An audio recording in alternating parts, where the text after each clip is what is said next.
Hello,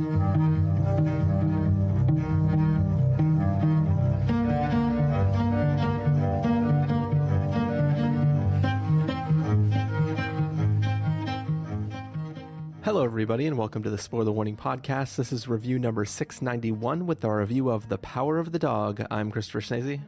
And I'm Stephen Miller. And if you're joining us for the first time, the Spoiler Warning Podcast is a weekly film review program. Each week on the show, we're going to dive in, debate, discuss, and argue over the latest films coming to a streaming platform near you. This week, Power of the Dog is a film that came to Netflix this past weekend. Stephen and I caught this months ago, an eternity ago, I don't know what it was, at one of the festivals this year. And, you know, we were both excited to talk about it back then. We were looking forward to a potential review. And to get started with this review, Stephen, I'm going to ask you a question that is probably going to tease a spoiler segment we're going to need to have later on in this episode. Yep. Yeah, I know this section, and I think we definitely have to have it. Well, there are lots of films out there in the world that are, you know, slightly ambiguous about different things. There are other films that, you know, might have twists and turns throughout it, and, you know, you might be able to finish a film and interpret the ending one way or interpret it another. I had an experience watching this film where I felt the same way that you felt about the film when we saw it at the festival.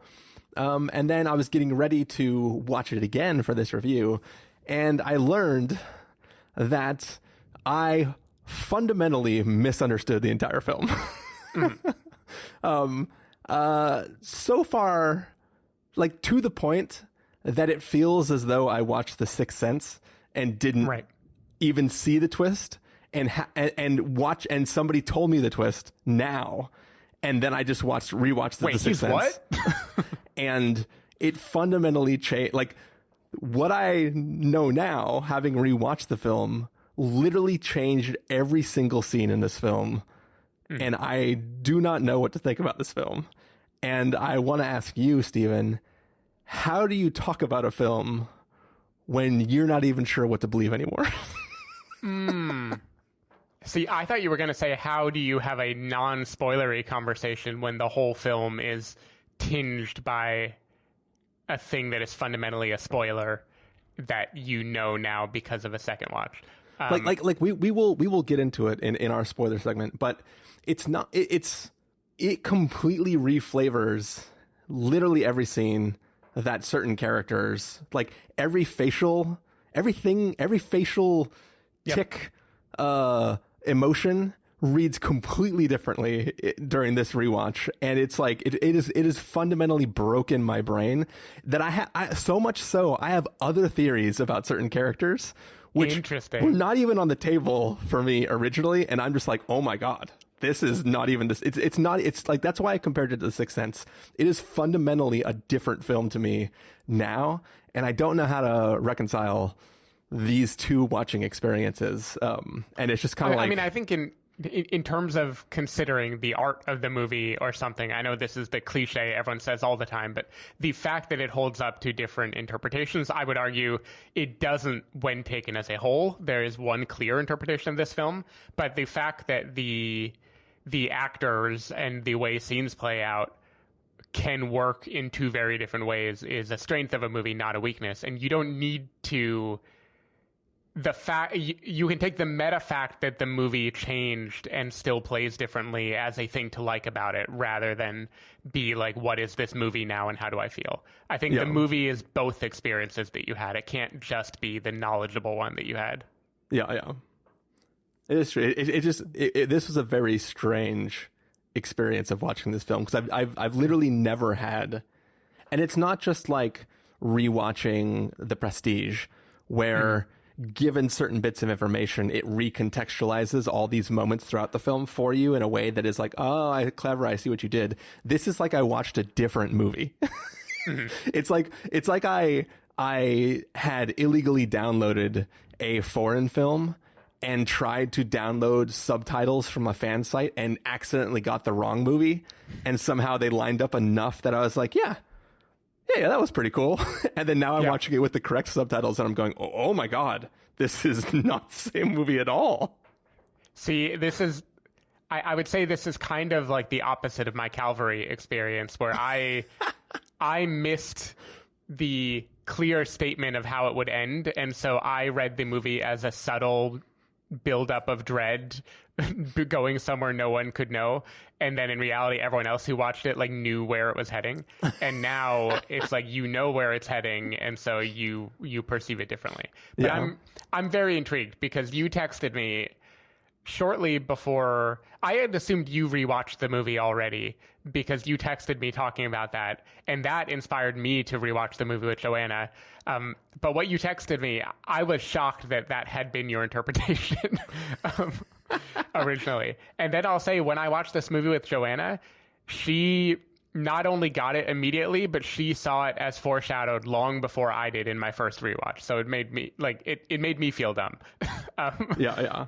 But that's the thing, is that on the one hand, if I just take a motivation as being a thing or not, technically flip-flopping what those things are kind of doesn't matter if that is the only thing you think rides on that. But I think that there are ripples that go back all the way through this film to a way where I'm like, oh my God, I fundamentally misunderstood certain characters, and I have like wild new speculation about backstories and things like that where I'm like, man, I'm in a whole cinematic universe now that I wasn't in before. I think this review is going to be mostly spoilers, and I'm excited. Yeah.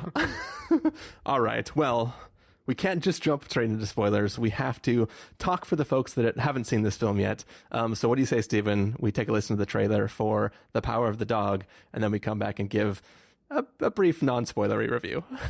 Let's do it.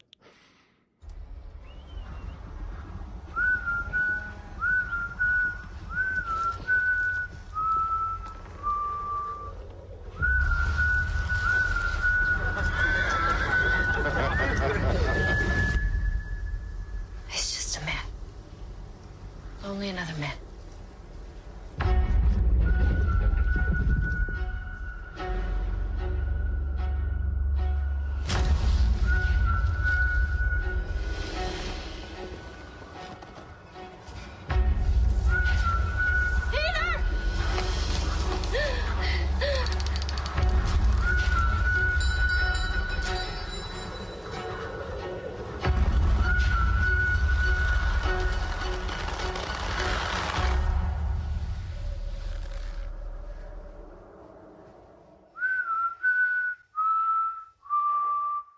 That was a trailer for The Power of the Dog.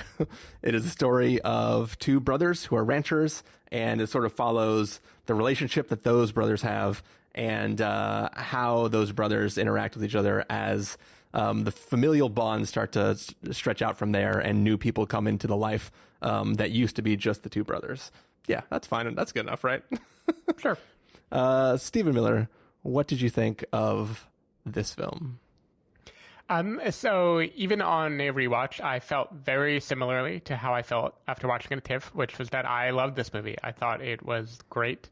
It is a perfectly tuned movie, I think, which is going to be interesting when we get to spoilers and talk about how even in that perfect tuning, you might still have wildly different beliefs that come from it. But there's something about the movie where everything just feels very, very, very intentional. Like every shot feels meaningful. The Johnny Greenwood score, I think, is like wonderfully haunting. The opening of this movie, just right out the gate, you have like the heavy score, you have voiceover narration, you have cows running around, horses. It puts you in the place immediately, and it says like, this is a movie that is going to carry you somewhere.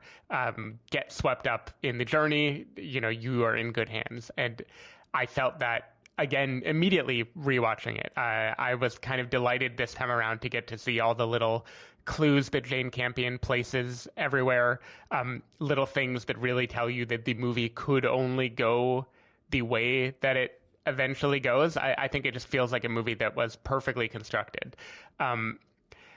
I think a lot of this movie hinges on Benedict Cumberbatch's performance. the first time around, I felt only like he was amazing. I think we had seen The Electric Life of Louis Wayne in the same day. So we had literally seen a Benedict Cumberbatch that is like the polar opposite of the character of Phil Burbank. And so there, all I felt is, wow, what a menacing presence. How interesting.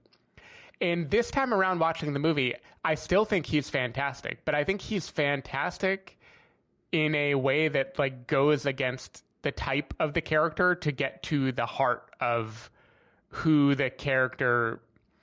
I hope it isn't a spoiler to say. I think he was cast for who the character really is deep down rather than how the character acts for much of the movie. And I think there's a very interesting thing about his performance, that it is not natural for Benedict Cumberbatch. And I think part of what makes this movie so good is that you feel how natural or unnatural his behavior is. I'm tiptoeing on spoilers too much, but I found his performance more interesting the second time around because it isn't just a big black hole of menacing asshole. Like it is, it has more layers to it than that. And I think pretty much everyone in this movie has more layers on second viewing that you can only really appreciate from knowing where the movie is going and then retrofitting it to the rest of it. I think Kirsten Dunst is great here. She is kind of the audience surrogate. I think we are not meant to, in spoiler-free section, even say why or what she represents, but I think she's kind of the heart of the movie that you absorb things through. I don't know if I'm contradicting my TIFF review. I don't fully understand Jesse Plemons in most movies, including you don't understand the choices he's making, or like literally the existence of this character. The choices Jesse Plemons makes in every movie do not feel human to me. I like the softness that this character represents. I don't understand him. And I felt this way about multiple Jesse Plemons performances. Like, people love him. And there's something fundamentally like fake or inhuman about the way he chooses to play roles that I just don't totally understand. And if anyone doesn't fit into this world fully, I feel like it's the Jesse Plemons character. I still care about him. I just don't. I don't know. I've had a mental block against Jesse Plemons ever since Breaking Bad. Well, so it's really interesting that you feel that way, because I think in the context of this film, he is the same character as Kirsten Dunst. Like, he represents everything that she does. He is alienated from this group of people that he is sort of that like they as a couple are societally, class-wise, they're sort of the same, right? And they are trying to play in spaces that are outside of their comfort zone. Not the actors themselves, but like the people they are playing are people who are fish out of water in a place that has no water. But so to me, I see them as the same person. Like the journey that she goes on is because Jesse Plemons put her there, and he put her there because he was already there. And and like there is a very tragic sort of pairing off that they create, and like there is some like incredibly pathetic stuff that Jesse Plemons' character says, which is like Kirsten Dunst should kind of be offended by it in a way where it's like, this isn't why you be with somebody. Right. You know what I mean? So it's like, I see them as the same person, and they're both sort of wet blankets. She comes with a child. So she has inherently in what her character is, she has more going on for her. And we spend more time from her point of view, but I don't see her as different than Jesse Plemons. So to me, Jesse Plemons, like, I prefer Jesse Plemons playing characters like Benedict Cumberbatch is playing in this film, right? Like, I love when he is still sort of alien, but just sinister and like, just like secretly just evil, right? Like that sort of feeling.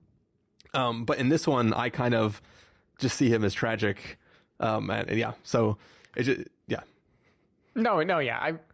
He's fine. I feel like, I don't know why I'm going on this long a tangent around Jesse Plemons, but I feel like he plays, in every role he makes choices, like interesting kind of odd choices. And I think, to me, those choices often come across as stilted. And there are roles where that stiltedness fits the character to me. Like, I think I'm thinking of Ending Things. It fits perfectly with what that movie is doing. I think when he is playing a character with a dark side, it also fits perfectly, because there is the alienness, as you mentioned, is part of the core of the character. Yeah. In this movie, I feel like his stiltedness, it exists in moments when it makes sense to as a character, and exists in moments when it doesn't. And there's just something on second viewing, I don't know why he didn't ring as true to me as some of the other characters, but I still, whatever, he's fine. I'll watch him anyway. I think the big, like, Cody Smith-McPhee to me was the biggest revelation on second viewing, and we'll just have to get into spoilers to say more. But basically, the cast is top-notch, with an asterisk that I, just as a human being, fundamentally don't really get Jesse Plemons. And I think the directing is just amazing. I think the way this builds tone, we talked in our TIFF review about There Will Be Blood, I think, and I think that is a comparison for me. Or I talked about it because I think you hadn't seen it. I still haven't seen it. Yeah. There Will Be Blood is like a dark, epic story about, a man's thirst for power and how it basically costs him everything. This movie feels like that kind of grand, sweeping Gothic epic, but everything is hidden like a few feet below the surface. Like, this movie has like big swings, but they are all being told kind of like in a layer beneath the main story. On second viewing, I will say, because I knew everything it was going to do, it felt more obvious and a little bit less like subterranean to me than it did the first time around. I think that's just the nature of watching a movie that you've already known the twist for. But I still think it is amazing what Jane Campion does with so little by way of pure text. The use of music in this, like a whistle, the use of a comb to build dread, certain visuals that recur in the movie and you don't know why they matter, but then when the movie ends, you understand why all those visuals were what they were. Even the big giant twists in this movie, and I would say there are two big quote twists, one of which happens halfway through the movie, one of which happens at the end. Neither are really told on the nose that much. Even like the grand twists are still told in a way that is like trusting the viewer to follow along and get it without making it very dramatic in the moment. Like, I just think there's a really interesting thing she does here. I think it makes it extremely enjoyable. I do think it wasn't quite as wonderful on second viewing, just because that journey the first time of where the hell is this going is kind of hard to beat. But yeah, big fan nonetheless. Yeah, I think back when we saw it at the festival, I was a huge fan of this film. And I think one thing I talked about in that sort of big grouped review that we did was that this was a film that I was vibing on, and then when it got to the end, it really hit me like a ton of bricks. Bricks that were unfounded, apparently, which we'll get into later. And I think that it was really the culmination of a film that is not the film that we watched is what really sucked me in by the end and like made that journey worth it. This film is beautiful. Like, we talked a lot about how like there were a couple different films during the festival that took place in Montana, and it turns out that if you sub in Montana for New Zealand, it's really fucking beautiful landscape. Yep. It's really amazing. So it's like every second of just moving through the environment, whether it's just a car on a little road or a train going across like the desolate landscape, really, really beautiful. As you talked about, like a lot of like really, really intentional shots. The acting in this is pretty amazing. Characters are asked to do a lot. In ways, it's way more impressive the second time you view it. because you understand what is actually happening there. I'm actually really, really curious to talk about the two sort of twists that you are talking about. I may have had a little bit of I don't actually know what the first halfway through twist is that you're talking about. I can try to guess in my head, but I think I might have had knowledge prior to sitting down to watch it about something related to the subject matter. So it might have been that to me was what I was getting into, which might have flavored a lot of different interpretations of things throughout the film. But we'll get into that a little bit later. I think Benedict Cumberbatch is amazing in this film. He is scary, but also tragic, and sort of like, for how much of an asshole he is incredibly sympathetic, as the, like, you know, obviously as the story goes on. But I think that, like, you see that you see what made him, like, you see that who he is and how he has survived in the West, is sort of informed by who he has become to, like, harden himself in the wilderness and blah, blah, blah, blah. Like, it is a character who obviously you wouldn't want to be the target of his, mayhem. But at the same time, you do feel sorry for him. Like, at least I, the way I interpreted this film, really felt sorry for him most of the time, and, like, wanted him to not be so bad. But I can fix him.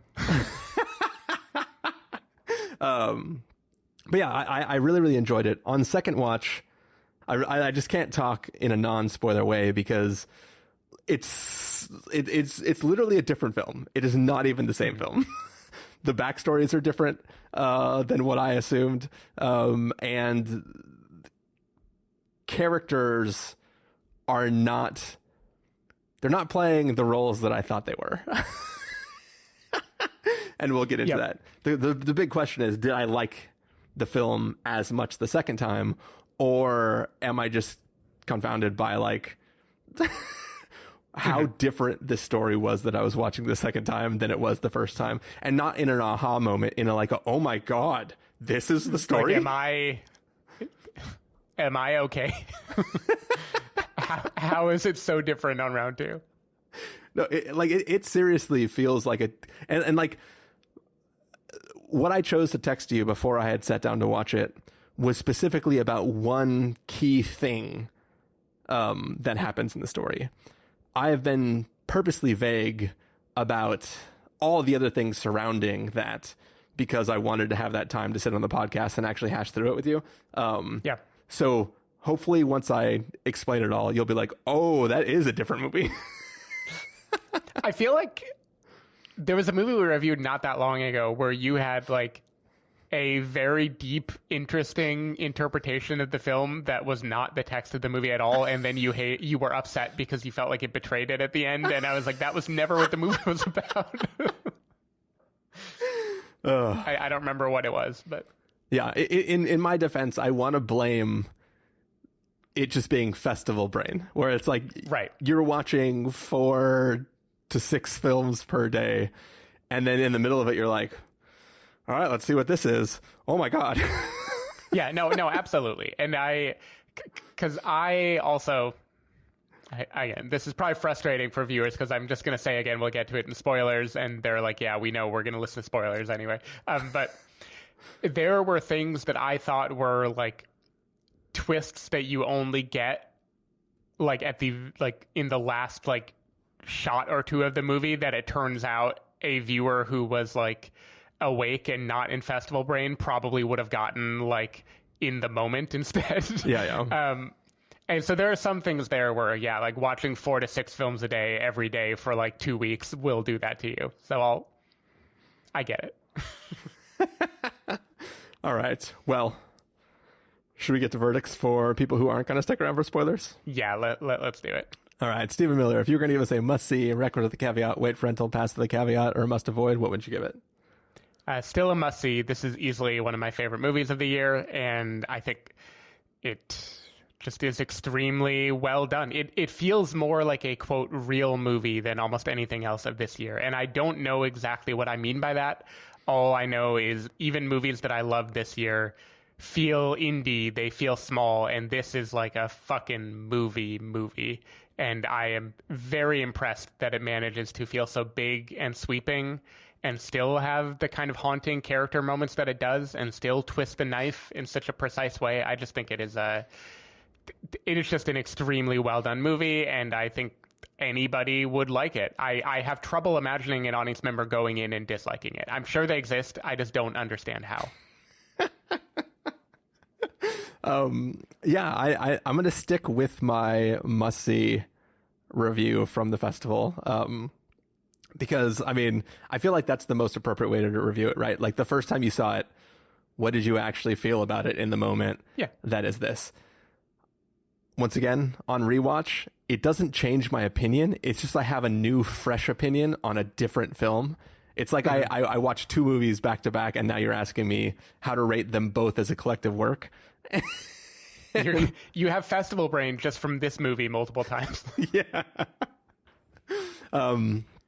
But yeah, I think it's a film that is definitely worth the watch, no matter how you interpret it. And I hope you enjoy it if you're listening and you haven't seen it yet. Whew. All right. For people who aren't going to stick around for spoilers, Stephen, do you want to say goodbye to them and let them know where they can find you? Sure. People can find me at twitter.com/sdavidmiller or sdavidmiller.com. People can find me at ChristopherInRealLife.com or Twitter.com/ChristopherIRL. You can find the podcast over at thespoilerwarning.com, where you can get a bunch of the back episodes of the show. If you want to subscribe to the show, you can do so on Overcast, Stitcher, Apple Podcasts, or wherever podcasts are found. If you want to know the episodes go live, you can follow us at Twitter.com/SpoilerWarning, Facebook.com/TheSpoilerWarning, or Instagram.com/TheSpoilerWarning. If you want to get hold of us directly, you can send an email to fans@thespoilerwarning.com, or you can use the contact form on our site. Music for this episode will come from the soundtrack to The Power of the Dog, so hopefully you're enjoying that. That music is going to fade up. When that music fades out, we will be in full-blown spoilers for two different versions of of The Power of the Dog. The Powers of the Dogs. So get ready for that. This is going to be a very interesting conversation, at least for me.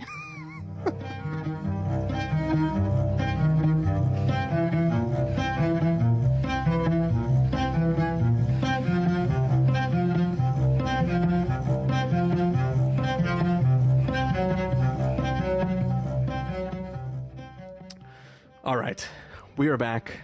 This is Spoiler Territory. It's the after part of our review of The Powers of the Dogs. So, Stephen Miller, do you want to start off and kind of just talk about the two twists? Sure. As you see them? Yeah, so the two main twists of the movie as I see them. The first, which I think you were hinting that you already knew, maybe it was said around the movie already, like when people were describing it, maybe it was in the trailer. I don't remember if there was a trailer going into TIFF. I don't think there was a trailer at the time that we watched it. Yeah.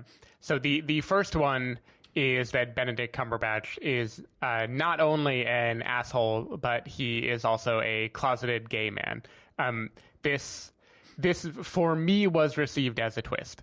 I didn't know anything about this movie going in. I didn't feel like his behavior was hinting at that, though of course there's always the truism that anyone who is that vitriolic about someone's sexuality is probably closeting some, so that's always like a little bit in the back of your mind. Yeah. But for me, that is revealed when he is like off away from the others and he is like bathing and he has been basically clutching this kerchief of something that I presume Buck Henry had left behind because his initials are on it. What? Bronco Henry, not Buck Henry.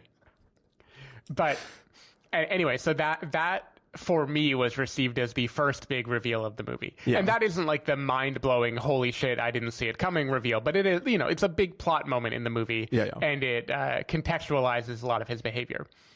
What interested me watching it the second time is in my head the reveal was extremely straightforward. Cody Smith McPhee's character finds like porn porn in his tent or sees him doing something that makes it just like overtly clear that this is going on. In the movie, even in round 2, he is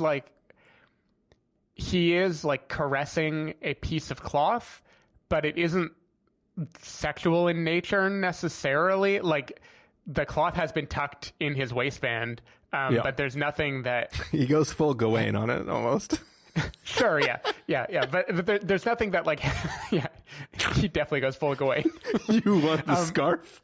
Tell me you want it. I mean, he's rubbing his Gawain with it. His groin. I got anyway, it. I didn't need the translation. I know. Sometimes Old English to English, it's important to translate. But anyway, I don't have a lot to comment on there. It's just that that reveal, it is like him caressing a piece of cloth and the kid finding basically like magazines that I assume the original intent of those magazines is not necessarily erotic in nature. And we infer from those two things what is going on, that Benedict Cumberbatch is a gay man and he was in love with Bronco Henry. Who is Buck Henry? Why is that coming in my head? He was in love with Bronco Henry. Yeah. Right there, though, it's just interesting to compare that to something like Brokeback Mountain, of how, like, the idea of what constitutes revealing this about the character, not, a sex scene, nothing over the top, just, like, gentle, subtle things that, like, the director is telling us unequivocally what it means. So the second reveal, as I saw it, occurs at the end of the movie, and that is that the rope that Peter has Phil making for him, the rawhide that he brought him was like poisoned with anthrax, and that he did this to kill Phil Burbank. Yep. Like, he did this intentionally to kill him. The first time I watched this movie, that scene, maybe it was just because Benedict Cumberbatch is like so intense in that moment, I saw that whole scene as a very likely to be romantic moment where the kid has finally kind of not abandoned his mother, but he has decided, I have more in common with Phil than I do with this person I've been trying to protect. And I am here late at night with him, and I am showing him that I know who he is, and I am the same way. And I saw lots of tension in that scene, like kind of romantic tension in the scene. And then the next morning, Benedict Cumberbatch is very sick, and I was like, oh shit, what happened? And then he is dead, and Cody Smith-McPhee grabs the rope, and I'm like, oh, that's so sad. He's probably so sad. This is the last thing this guy he was falling in love for, like, with, left him. And then the doctor says anthrax. And then I was like, oh, I get all of it. And it, like, so it wasn't until that moment that I even understood that, like, the rope is what did him in, which then reflected back on the intention of Peter. And like, it all rippled back to me in like the closing minute or two of the movie. And that made me feel dumb, because Joanna told me, like, yeah, when his cut up hand was like in the water bucket with rawhide, it was clear that like the kid had brought him the anthrax, hide, and he was going to die. And I don't know if it's just festival brain that it took me that long the first time I watched it to understand what was happening. But so the thing I texted you relates to this scene specifically, but it's not fully all of it. But I just want to repeat what you just said.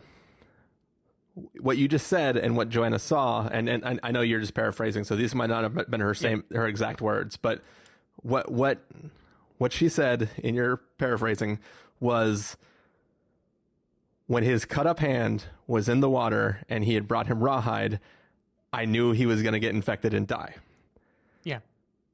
That, obvious to me, 100% on board. The thing that I did not get, because I was working on a bunch of other different things in my head about this story, was that was an intentional thing, that in order to protect his mom from Benedict Cumberbatch's characters, his everything about him, he specifically sought out anthrax infect, like basically a dead cow, skinned it with the intention of somehow at some point in time infecting with anthrax and killing him to protect his mom.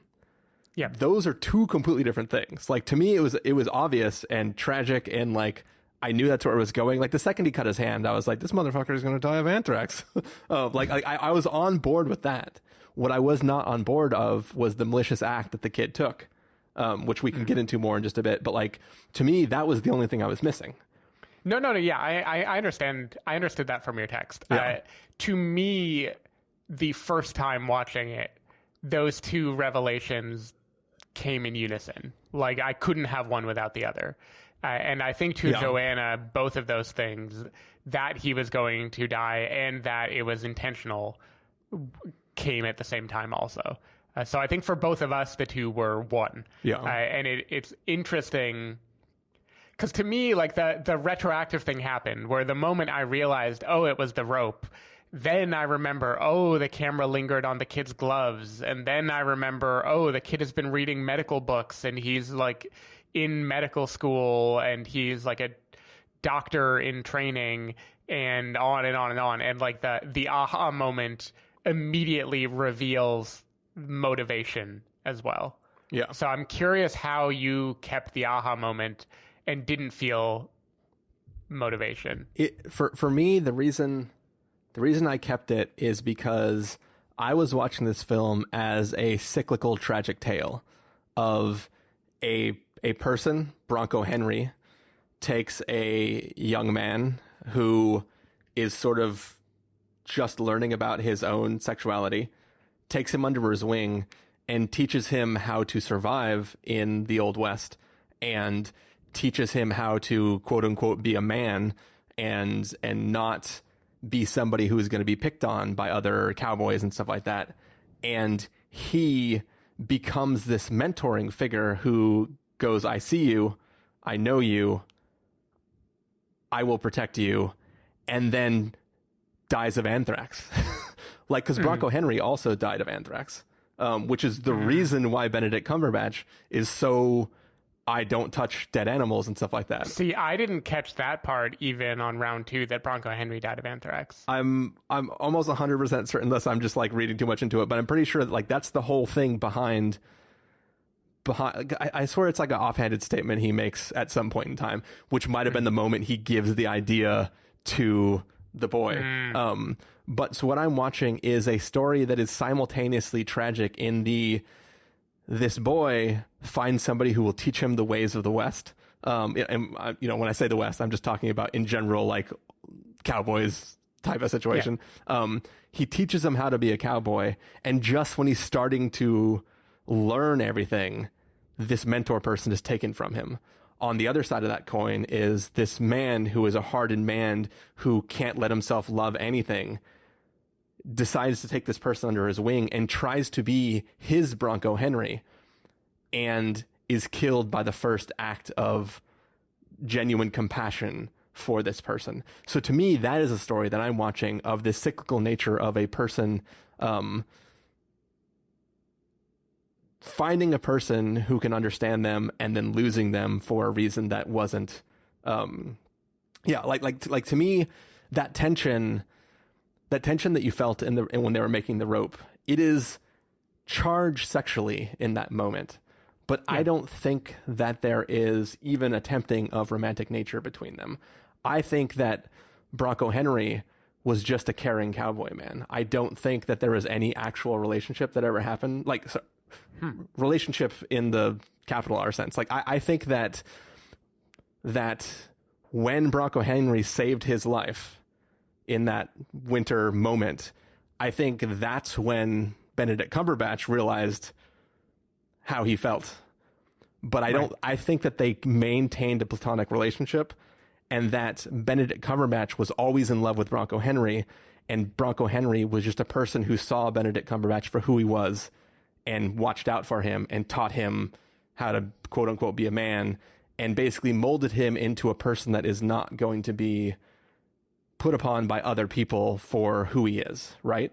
Like he, not that he taught him to be closeted, but like taught him to be like just the best at everything so that he could just be okay, right? He could always be okay. He could be self-sustained, and that he has become more and more hardened after losing Bronco Henry, not because he lost a lover, but because he lost somebody who knew him and somebody who took out, like he became worse because of the loss of somebody who kept him like being a good person, right?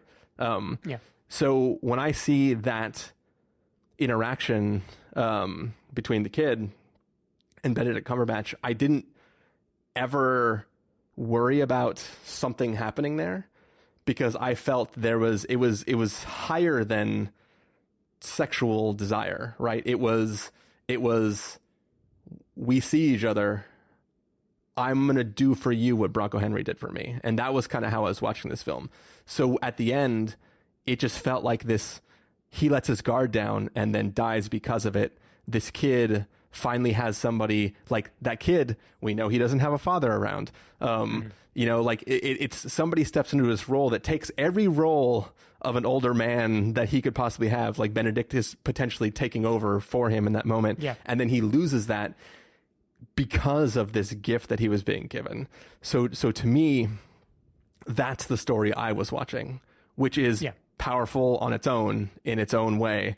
It is not this story at all. And when I talk about it being fundamentally a different story, it is not just because Benedict Cumberbatch dies because of a malicious, premeditated act by the kid. It is because that kid is a fucking sociopath, and he has done this before. Like, he killed his dad. That's the only way I think you can interpret this. When there's that scene where he's sitting in front of that bale of hay and he's talking to Benedict Cumberbatch, and Benedict Cumberbatch is kind of being a dick, and he's like, your mom, she's on the sauce, and he keeps talking about it, and he's like, he's like, oh, I bet she always was, and he's like, no, not really, and he's like, bet your dad was though, right? And he's like, yeah, my dad was. And he talks about how his dad, who was an alcoholic, was really shitty to his mom. And basically he talks about being the one who found his dad and having to cut him down. There is no way he did not kill his dad to protect his mom again. This is clearly a sociopath. When I say this is a fundamentally different film, it is because every look this kid does is a fucking serial killer. Like, every scene he is in, no matter what he's doing, I realize that he is a sociopath. Like, and there are moments where he just, the way he behaves, when you look at it from the frame of like, this is a fucking kid that killed his dad. Like, just go back and watch the movie and think of him as being like the Joker or something, right? and then rewatch this film and go like, oh my God, this is a scary fucking movie. And not because Benedict Cumberbatch is an asshole. It's because this kid is the one who is actually the scary one. He is like, when you watch every single move he makes, every glance he gives to a certain person, every, like, things that I interpreted as him feeling out of place, or him, like the first time I watched it, the things that I see as him being out of place, or him feeling awkward around other people, or, you know, anything like that. Watching it a second time, knowing what he does at the end, I was like, oh my God, he feels out of place because he literally cannot feel the way a human does because he is like a hardcore sociopath, and he doesn't bond with people except for his mother, which, whatever, I'm not going to go in and diagnose that, but that is interesting. Like, it isn't like it didn't occur to me that there is a chance that he had something to do with his dad's death. Like, of course, like that kind of story, especially given where this movie goes, you do always wonder, is it cyclical? Has he protected his mother in the past? I still, and maybe I need to watch it a third time to see if I would have the feeling you did. I still, even with the belief that he definitely killed Benedict Cumberbatch and may have killed his dad, I still am surprised if I would interpret him as a serial killer rather than the West is full of brutal men and he sees himself as his mother's protector while also being awkward. But like, so we know that he's a highly intelligent, right? So basically he is identical to Benedict Cumberbatch, excelled in academics, very, very intelligent. He talks about his dad knowing how strong he is, and Benedict Cumberbatch is like, you strong, your dad was wrong. Like he just doesn't see him as being like a formidable person, but he's telling him in that moment that like, yeah, my dad really knew because he fucking saw it in my eyes when I killed him and then hung him after I killed, like, you know what I mean? Like it's sinister. Like just take this piece of knowledge and go back and just watch the barn scene. And then instead of imagining a awkward young man being next to an older man who is like, you know, twisting and grabbing rope and stuff in like a way that's like clearly supposed to be sexually charged, and just watch his eyes and watch the way he's like, oh, is this Bronco Henry's thing over here? Oh, the guy who died of anthrax? Well, and like, right, but so that scene, no matter what, plays that way because my belief retroactively after finishing the movie the first time and the same the second time is he knows, of course, that he's trying to kill him here. And so the sexual tension that I felt in the scene is him intentionally wielding that because he knows he has Benedict Cumberbatch's number. Like he knows how he's to delighting get him. In the fact that Benedict Cumberbatch has no idea what's coming. And he is just fucking like maniacally, he might as well be twirling a dagger, right? See, what I felt is he is aware and he is playing Benedict Cumberbatch, but also now that it is a sure thing, he does this part of him does want to also reveal himself or know this person. Like my sense, and maybe I need to watch it a third time now to see the Joker version, is that this is a kid. He knew this guy had to go because it was him or his mom. Like his mom is basically killing herself because she can't live with this person. Yeah. And he believes for that reason he has to put Phil out of his misery, just like the injured rabbit he needs to kill, for mercy. Like his awareness that I have to kill this person for the greater good, which when I say that, yeah, okay, kind of sociopath. In movie terms, there are moments when people know the bad person has to die, but that doesn't mean they lose sympathy for the bad person or feeling that they want to understand them or understand their humanity better. And so my read of that scene is that he knows he's going to kill him. He is partly using romance, sexual tension to ensure that Phil is not paying attention as he continues with the rope, because the rawhide looks like trash. Like, that is why it is surprising to me that the first time you didn't retroactively go like, oh my God, of course he did that on purpose. Have we been staring at that rawhide like this whole time, this like black fly infested. But so for me though, obviously the rawhide itself can't just be so bad because Benedict Cumberbatch would have been like, this is really shitty. Well, I can't make a rope with this, right? It has to be at least good enough to be used for rope, right? But that's beyond that point. The main reason why I didn't see that in that moment is because I have been watching this person let down his guard and this other person let down their guard, and them coming together and mutually deciding that each other are beneficial to their survival and maturing in the state of the world that they both live in. And to me, I honestly believed the words he was saying when he was like, I wanted to be like you. Like, you've been teaching me to do this rope. I went out and I wanted to make my own rope so I could show you I could do it, right? What's funny too is now watching when they go off and he's teaching them, quote, how to ride, like, to me now it's laughably bad how much he's still just fucking with them. But I was watching because I knew Like the thing that tipped me off to it is because I saw an article before the festival about like whether or not Benedict Cumberbatch should have been playing this role, like that sort of conversation. So I entered this film knowing who Benedict Cumberbatch's character would be. Like that was just a thing that I entered it. So all along I'm watching a tragic, hardened person.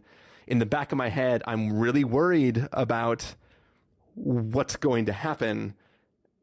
And when it turns to be very more platonic and like, this is how you survive in the West, I'm going to teach you to be a cowboy. Then I was like, man, okay, I'm on board with this story. You know what I mean? Like I'm watching a film that is very much about one specific thing. So I am just like oblivious to all the fucking signs of like, this kid's a sociopath. Benedict Cumberbatch is just blind because because basically his game is thrown off by being caught by the kid, right? He finds his camp, or his little Pooh Bear hole where he goes into the tree trunk and hides his honey. So to me, I am seeing a person who is like, I just need to change who I am around this kid. Also, I'm starting to respect him as I see that he is an intelligent person. He's stronger than he looks, blah, blah, blah. Like all that kind of stuff. I'm watching a transformation of two people who are finding a way to be mutually beneficial to each other. And I'm just so on board with that story that I'm completely oblivious to the fact that like this guy's going to die and the kid's going to do it. Yeah. No, yeah, that's interesting. And also, I don't feel the serial killer aspect of it, but I do. What I feel is the kid is cunning and dangerous. I don't necessarily ascribe psychotic or, calculating to the point that everything he does everywhere is a inability to fit in or an alien type behavior, so much as he knows his advantage. The kid is the new world, the world that doesn't need the West because, we're in an information age, like being smart, being cunning, having like things at your disposal, being able to play mind games is like more powerful than being really, really strong. I'm intrigued at your first interpretation of the Buck Henry relationship being platonic. Bronco. Buck Henry was an actor and filmmaker in the 70s. That's who he was. He was a real person. That's why it keeps happening to me. And Bronco and Buck are both like words for horses. Yeah. Anyway, the Bronco-Henry relationship being platonic, it's interesting. Like, does that mean is your imagined backstory that Bronco-Henry was a straight man? So as I watched the film, yes, that was my interpretation the first time I watched the film. I obviously didn't notice the first time I watched the film that Bronco-Henry wrote his name on those magazines. Yeah. I can write that off as Benedict Cumberbatch wrote his name on those magazines after he died. So in case anybody ever found them, there'd be plausible deniability about whether or not they're his. That's just like waving away whatever. And it could have been a thing that Bronco Henry did buy those for Benedict Cumberbatch. They got caught and then he said, those are mine. And nobody questioned him because he's fucking Bronco Henry, right? There's lots of ways that I can like wave away. Mm-hmm. But the way I interpret it is I think that the relationship they had remained platonic and Benedict Cumberbatch was incredibly in love with him. Whether misguided or not, it was that it might have been that like, because he took him under his wing and taught him to be who he is like emotionally and soully indebted to him in a way that like manifested itself in this love.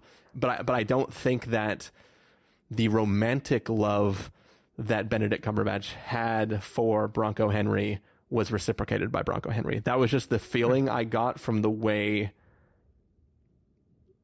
fact that no one else knew, and the fact that like he like clearly from the moment we meet Benedict Cumberbatch's character, he can't sleep at night without Jesse Plemons, his brother, being in bed with him, right? Like he can't, like he's he's emotionally tied to needing another man in his presence. And obviously it's his brother, so it's not a sexual thing. It is literally like, I'm like, there are moments where he is scared. He is like literally scared when his brother is, you know, shagging Kirsten Dunst.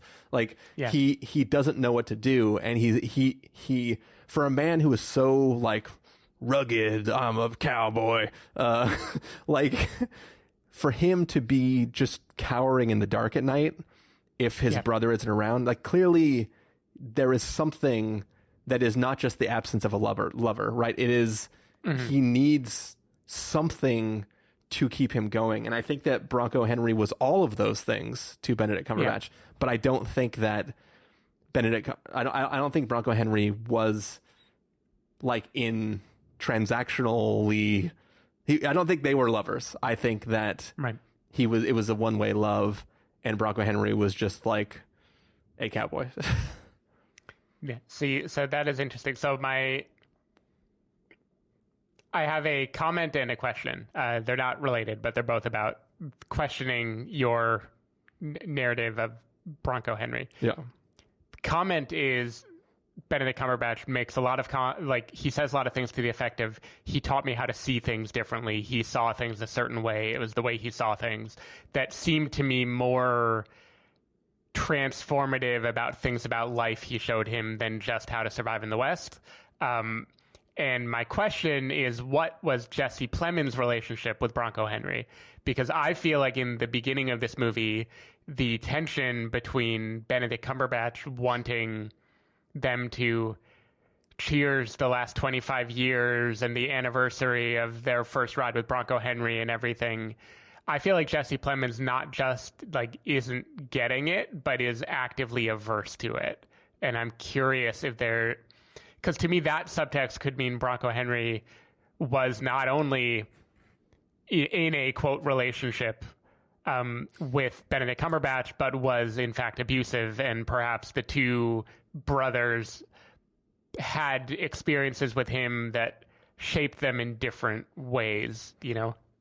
Yeah. So to answer the whether or not there was abuse going on, I will answer it two different sides to the same coin. One is that Benedict Cumberbatch says that Bronco Henry taught him to see the world different than other people, but he is also shocked when the kid looks out and sees the dog in the mountains. I don't think Bronco Henry could ever see, I don't think Benedict Cumberbatch could actually see it. I think that he was never able to live up to Bronco Henry, but he was trying his darndest. I think that Bronco Henry was an unattainable standard that he tried to be. And it's like in Mallrats where the guy can't see the the sailboat in the cross your eyes thing. It feels like one of those moments where like the first time I watched the film, he's just shocked that this kid can also see the world differently. I think he's genuinely shocked because he didn't fucking know what was out there, and he's never been able to see whatever it was that Bronco Henry sees. And this kid just looks out and goes like, "Oh yeah, it's a dog barking," and he's like, "What?" Like because when he looks out there and all the other guys are like, "Hey, Phil, what you looking out there for? What do you see out there?" And he's like, "Well, Bronco Henry made me see shit. You don't see it? You're pretty lame." But he never says like, "I'm looking at a barking dog," right? Yeah. He's kind of like a pathetic kid. He's like, "Well, if you can't see it, I guess you'll just never get to see it then, you little bastard." Right.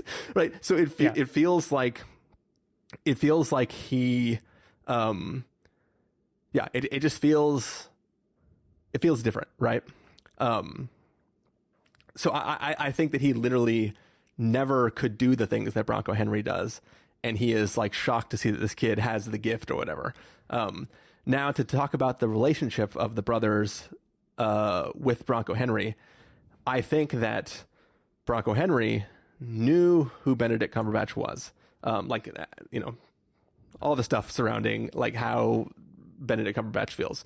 And I think that he was kind of an asshole the way Benedict Cumberbatch is now. I don't think that there was sexual abuse taking place. I think that there was just general assholey abuse, and that potentially Benedict Cumberbatch was being protected by Bronco Henry, where he treated him differently because he knew who he was and wanted to protect him, but also had to pick on everybody else. Jesse Plemons, we know he dropped out of school. We know that he's shitty at being a rancher. We know that he is bad in conversation. He is just the runt. He is the runt of the family, never good at anything. And I think that Benedict Cumberbatch was Bronco Henry's favorite. He wanted the brother to be a cool cowboy the way Benedict Cumberbatch was, but Jesse Plemons could just never fit in.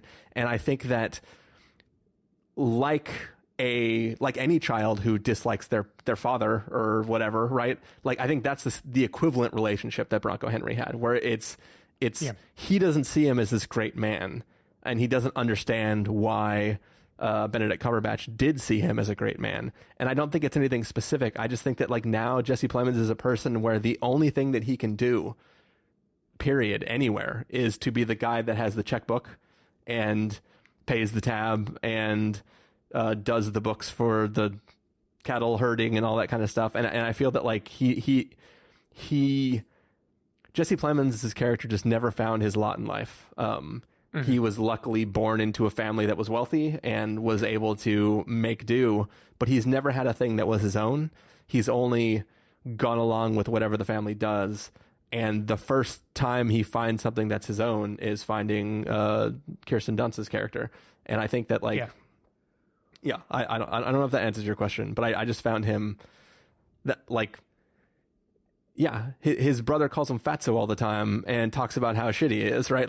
There's lots of reasons why he could do that. And even in the scene where Benedict Cumberbatch is at the dining hall and he's talking about how everybody daring Bronco Henry to try to jump over all the furniture from the saloon or whatever in the center of the thing. And he's trying to get his brother to go into the stories about the tall tales and stuff like that. And his brother's I don't fucking know how to talk to people. And I didn't take that as that guy was a dick and I never liked him. I took it as you're spinning tales and I don't know how to participate in this conversation. I'm just trying to have my dinner. Okay. That's interesting. I will take that read of Jesse Plemons' character, and it does explain his stilted behavior a little bit more. To me, Jesse Plemons was a simple man who is clearly not as interesting as Benedict Cumberbatch, not as well read. He is more likely to be contented by minor things. He's less likely to be extravagant. But I guess I didn't read the runt aspect to the degree that you did. I read them as successful brothers who have had this thing going for a long time. And that is why Benedict Cumberbatch feels threatened when suddenly Rose threatens to break the thing that they had and take him away. And I guess I didn't read as much into his inferiority complex relative to his brother. But just go back to the dinner with the governor, right? Sure. It's I have a wife now and she plays piano. Want to come to dinner? And then they get there and he's just my brother was supposed to be here so he could talk. right? He has nothing going for him. Yeah. And you're right. He finally was I have 2 boxes I can check. I have a talented wife. And then he was I literally didn't think more than that. I thought that would be enough to sustain us through dinner. Turns out it's not. My brother won't wash, so he's not going to come to dinner. She won't play the piano. And just the disdain the governor has when he's well, I'm sure you played piano real good another time. And he's we're leaving though. That piano scene is still just so brutal. The moment, even on rewatch, the moment Jesse Plemons mentions that she plays piano, and then she's starting to say oh, but I'm not very good, and they're already reorganizing the chairs. Yeah. I just it's just horrendous. I hurt so badly. Yeah. But yeah, anything else? No, I think you covered it. I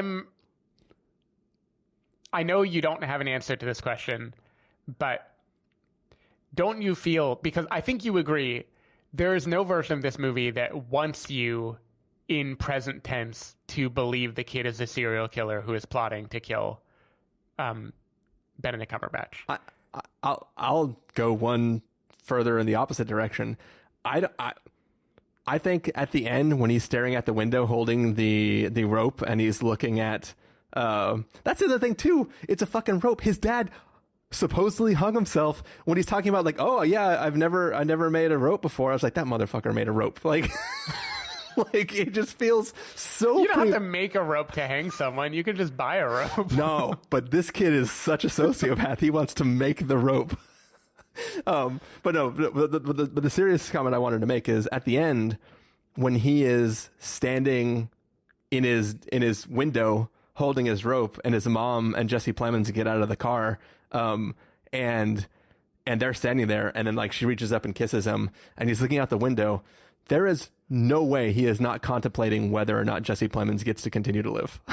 Like I see that scene and because I think it's just a guy who he liked helping his mom cook and making flowers for the dinner table and stuff like he liked it back at the little inn that they had. There's not a world in which he wants to share his mom with other people. And I think that Jesse Plemons is like, is this going to last? Do I need to kill him too? Is he good enough for my mom? Like I 100% buy that he is like premeditatively. I still don't read it. I don't read it that way at all. I see Jesse Plemons and Kirsten Dunst are like simple and happy together, and this kid is about to go out into the world and he just needs to know that his mom is okay, not that he needs to kill everyone that is near her. I'm telling you, man. I'm telling you. But anyway, what I was saying is in present tense, the first time you watch the movie, I don't believe Jane Campion wants you to possibly believe this kid is planning a murder. I think she wants it to be a reveal that hits you later. Yeah. And so that means whatever your interpretation, ultimately, whether your interpretation is he's a serial killer, whether he's a conniving person who has realized a way to get rid of his mother's abuser, or whether he is a lovelorn person who has tragedy happen to him, the movie wants you to get at least two of those interpretations out of the same performance. Yeah. You know, it wants you to get he is like a awkward, faltering kid who is slowly warming to this person, and also he wants to kill this person. And maybe he's a serial killer. But either way, I think the fact that the movie... I don't know how many people you got to kill before it counts as a serial killer.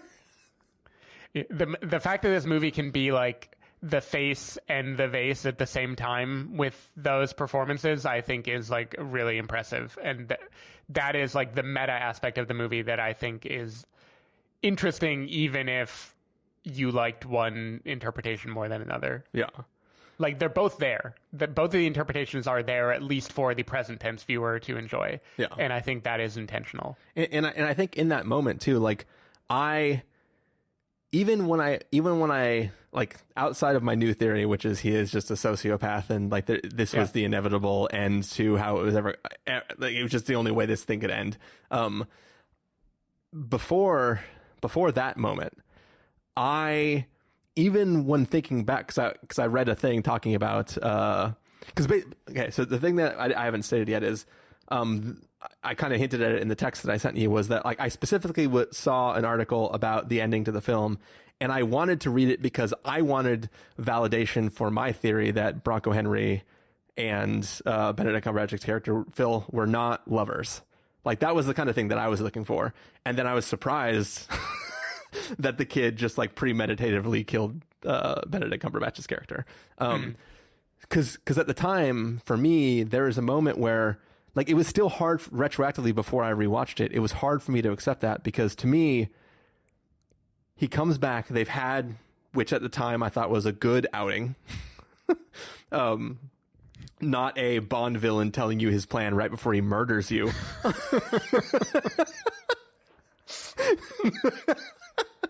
Am I right? Yeah. So when they came back and he is just pissed and he's like, that lunatic woman sold all my pelts or my hides. I'm so pissed. This is going to be crazy. And he is pacing back and forth and he's freaking out himself. And to me, that is somebody who is like, how can I distract him from being mad at my mom in this moment? And that's when he's like, hey, hold on. I have hides. We can still finish the rope. It's okay. Forget about my mom. I have materials we can use. That does, to me, even in that moment, knowing the truth before I rewatch the second time, to me, that is a problem solver, right? Like, hey, you want to make me a rope. You were going to burn the hides anyways, minus the rope making hides. I have hide myself, which I made because I wanted to be like you. I'll give it to you. You can make it.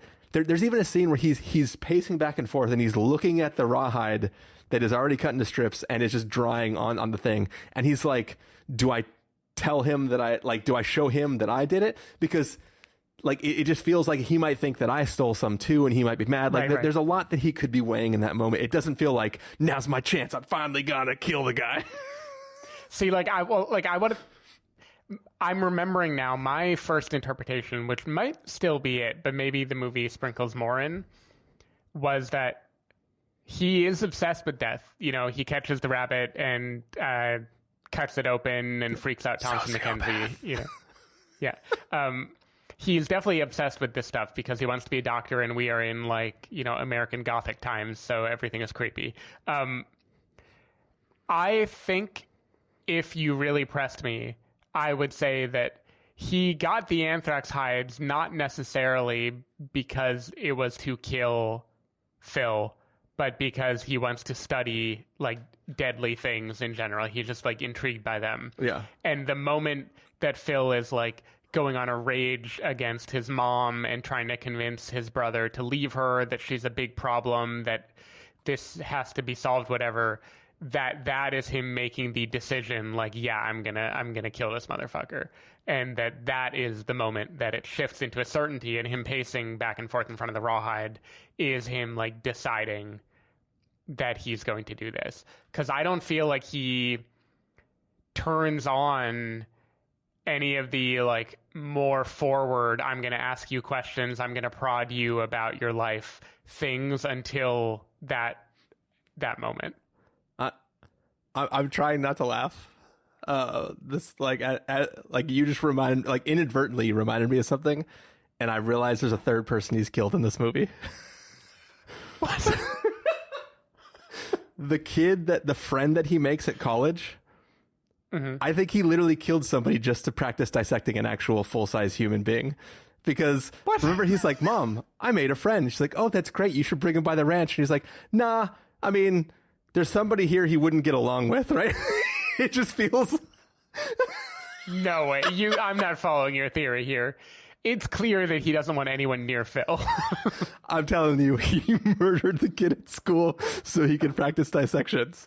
Because think about it. What is very funny to me about this hour and 15-minute long podcast recording is this movie is literally based on a book. Like, at any point we could have looked up like what what the book says. Maybe it's the subtext of the book, or maybe this is the filmmaker's interpretation of the book. I'm just telling you, man. He fucking killed that kid at school because he's a sociopath. No, I can't. I'm not following you across that bridge up in them hills. See, I think, and I don't even know if the geography of the film makes sense, but I think the thing he sees in the hills, yes, there is the dog shadow, but it's really what the hills represent. And the hills represent those wonderful trips that he took alone with Bronco Henry out there. And that is their relationship, is the physical everything that they had in the hills. And every time he's talking about them and what he sees differently, it's just him talking about his like love for Bronco Henry. And that is where I think the Bronco Henry story begins and ends. And he wants to bring the kid there for similar reasons, and the kid decides to kill him because he thinks he's going to wail on his mom too hard. And the kid is messed up from his father's suicide. He didn't kill his dad. But I mean, do you think if that there was, let's pretend he doesn't kill him, and let's pretend all that sexual tension is real, and let's pretend they are going to engage in some sort of relationship the way that you believe that Bronco Henry engaged. Don't you think that this intelligent kid might think that if they engage in a relationship, it might make Phil stop concentrating on his mom, and like the same way that he started to be nicer to him might be nicer to his mom, and thus not need to kill him? Maybe, but Phil is just like abusive and prone to wild swings. I don't know. I'm not saying whether he should kill him. I'm just saying he's killed 3 people and Jesse Plemons is next. I also, by the way, don't believe in any read of the story that the kid wants to have a romantic relationship with Phil. I think he realizes that he can warm up to him, and by better understanding him, I think he is trying to do that. And then when Phil wildly overreacts about the burnt hides and is screaming at his brother and has kind of like finally said the quiet part out loud, he sees that like this is only going to go one way and I have to stop it. Like at some point in time, he might have been planning on like somehow extracting the anthrax from the thread and putting it into coffee for Phil or something like down the road. But in this moment, he realized that like, oh, because I'm a psychotic genius, I know that he needs to finish the thing and I can give him the anthrax through the cut that he just got on his hand. Yeah, well, yeah, because he didn't like plan that the guy would get a cut and have to use the, you know, like there was definitely some improvisation. I mean, he did get a cut on his hands when he was neutering the cows.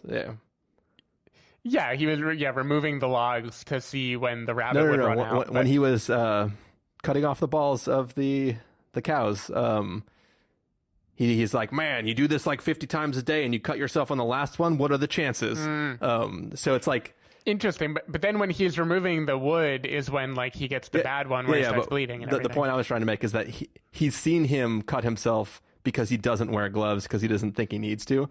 So he could reasonably assume that he was going to cut his hand at some point again while doing manly work. Okay.